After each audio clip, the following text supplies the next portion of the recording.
Hello, my name is Gibran, and my group mates are Nura, Joe, Tong, and Bei. And we're presenting a case of money laundering in Brazil. So, our case is about Operation Lava Jato or Operation Car Wash. It began as a small investigation into money laundering at a car wash in Brasilia.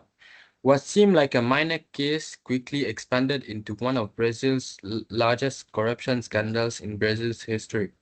Investigators discovered that executives from Petrobras, the state oil company, had been colluding with politicians and major construction firms like Odebrecht and to overinflate contracts. The extra funds were funneled into political campaigns and personal accounts amounting to billions of dollars. The investigation led to more than 150 convictions, including CEOs, ministers, and even former presidents, and exposed how deeply politics and business were intertwined in Brazil. Ultimately, Lava Jato not only brought down powerful figures but also forced Brazil to confront the scale of its systematic corruption. According to Transparency International, corruption is the abuse of entrusted power for private gain, and it's especially damaging in developing economies where strong public institutions are vital. Brazil's Operation Car Wash showed just how deep corruption can penetrate both government and business structures. This study looks at Lava Jato from three perspectives. First, how networks of influence and corruption were created and maintained. Second, how the scandal affected Brazil's political and economic stability. And third, what lessons other countries can take from Brazil's experience in promoting accountability and reform. In essence, the case of Lava Jato reminds us that transparency and institutional integrity are not optional. They are essential for sustainable governance.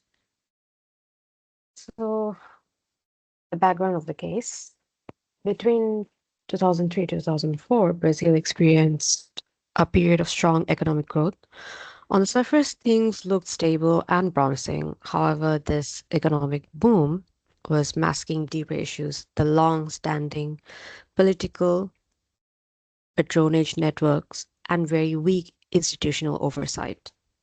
At the center of this wave was Petrobras, the state owned oil company. Instead of operating transparently, it became the hub of a massive bribery and kickback scene.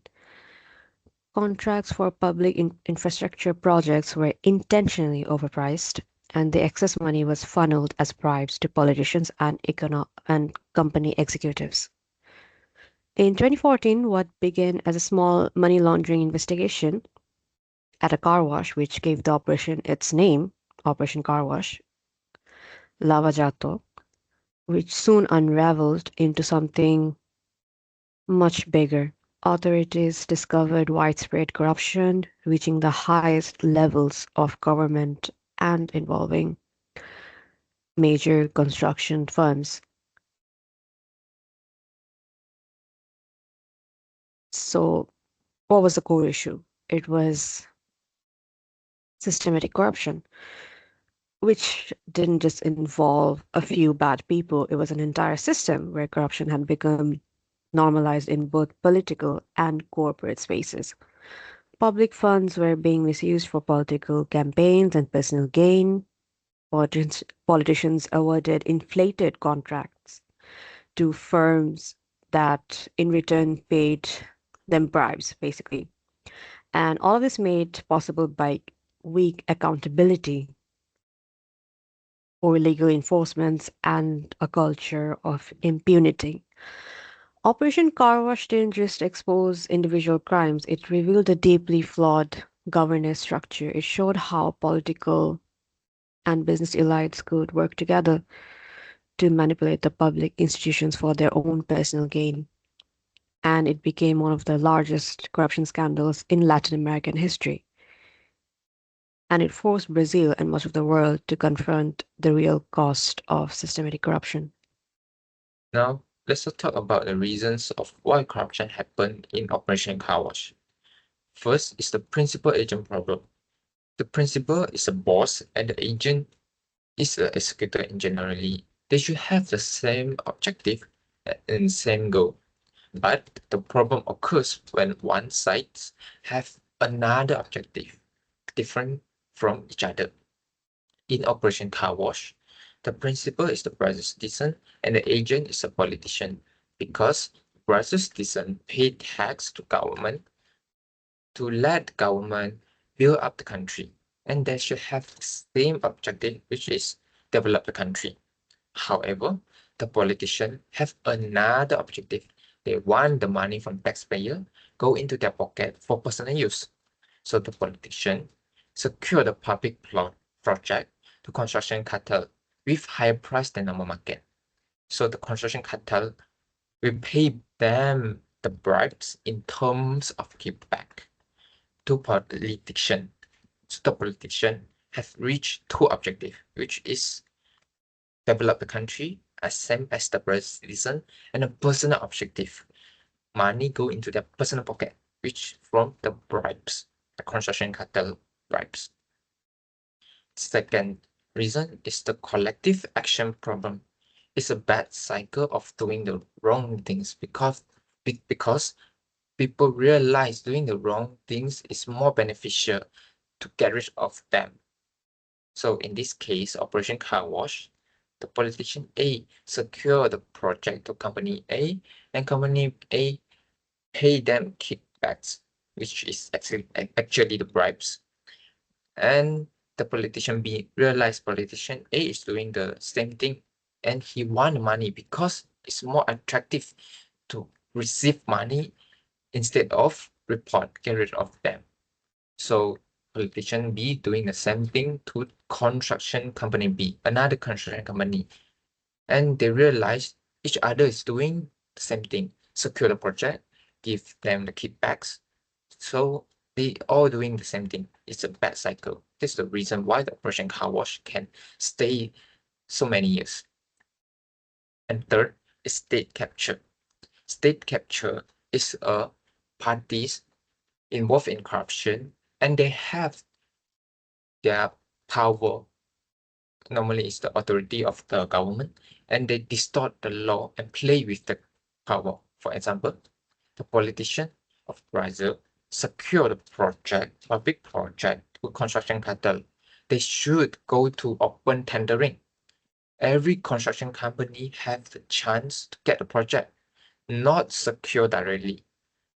So the first law is distort. And second, the company, the construction cartel, share the projects among the company instead of fair tendering. So also obey the law. Second.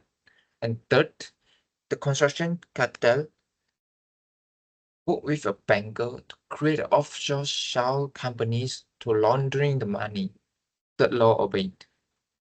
And the banker create a private banking platform to transfer the bribes to politicians to avoid the country bank realize the money. So the banker make the bribes untraceable.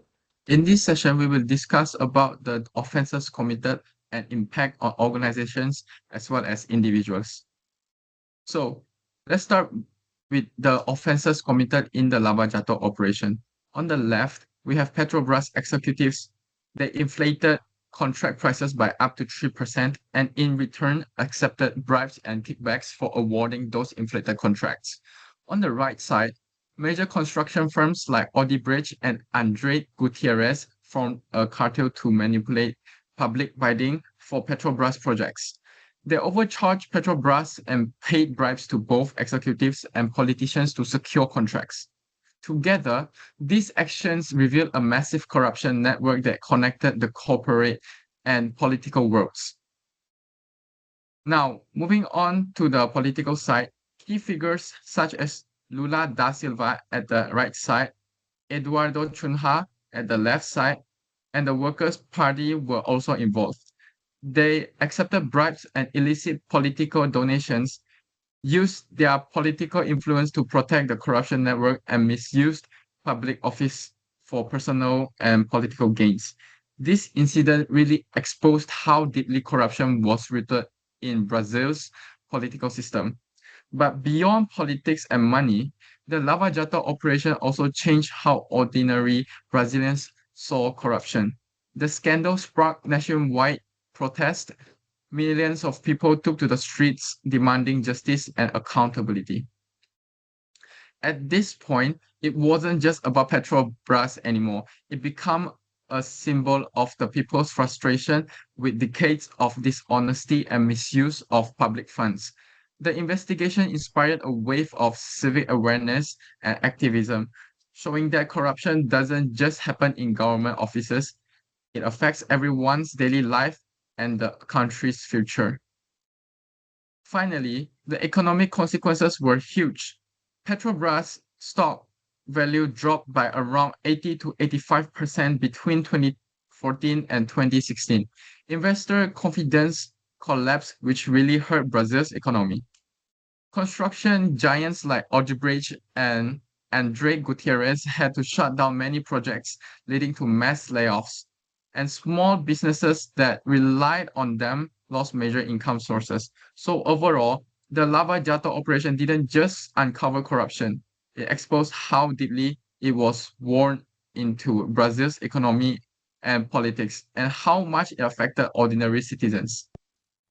Now let me introduce the recommendations. Independent judiciaries and Western Bureau of Engineers. We think government should set up a group of scholars and retired judges for checks to big corruption cases currently. No single judge does both individuals and become a star. They will share public reports, and for Western bellows entitled to keep their names be secret, and they will get rewards from recover assets and an independent agents not relied by police and hand out their reports. Next, transportations, financials, and corporate compete. Publics in 24 hours when donated over 1,000 reals, it should be monitored. And limit companies to 100,000 reals per party yearly. Star owner firms can fund companies they will use taxpayers' money. Also, star owners need to obey the anti-corruption rules and annual third-party audits. Public result and board with more independent members. Then, what's our conclusions? For social mobilizations and media oversight, we think we need to add corruption lessons to kids and run a national companies on any social medias like WhatsApp or TV or radios. Tell people corruption is harm and ask them to monitor. Finally, concurrence CoreWorks has two key agencies. It provide indicators can be perceived like powerful avoid punishment culture, but also shows the front harsh dedicate trust. For reform-based punishment, we need vigorous and stopping the corruptions earliest, strict to transportation donations, protect the wisdom below us and global cooperating. Our goal is stop the next danger before it starts.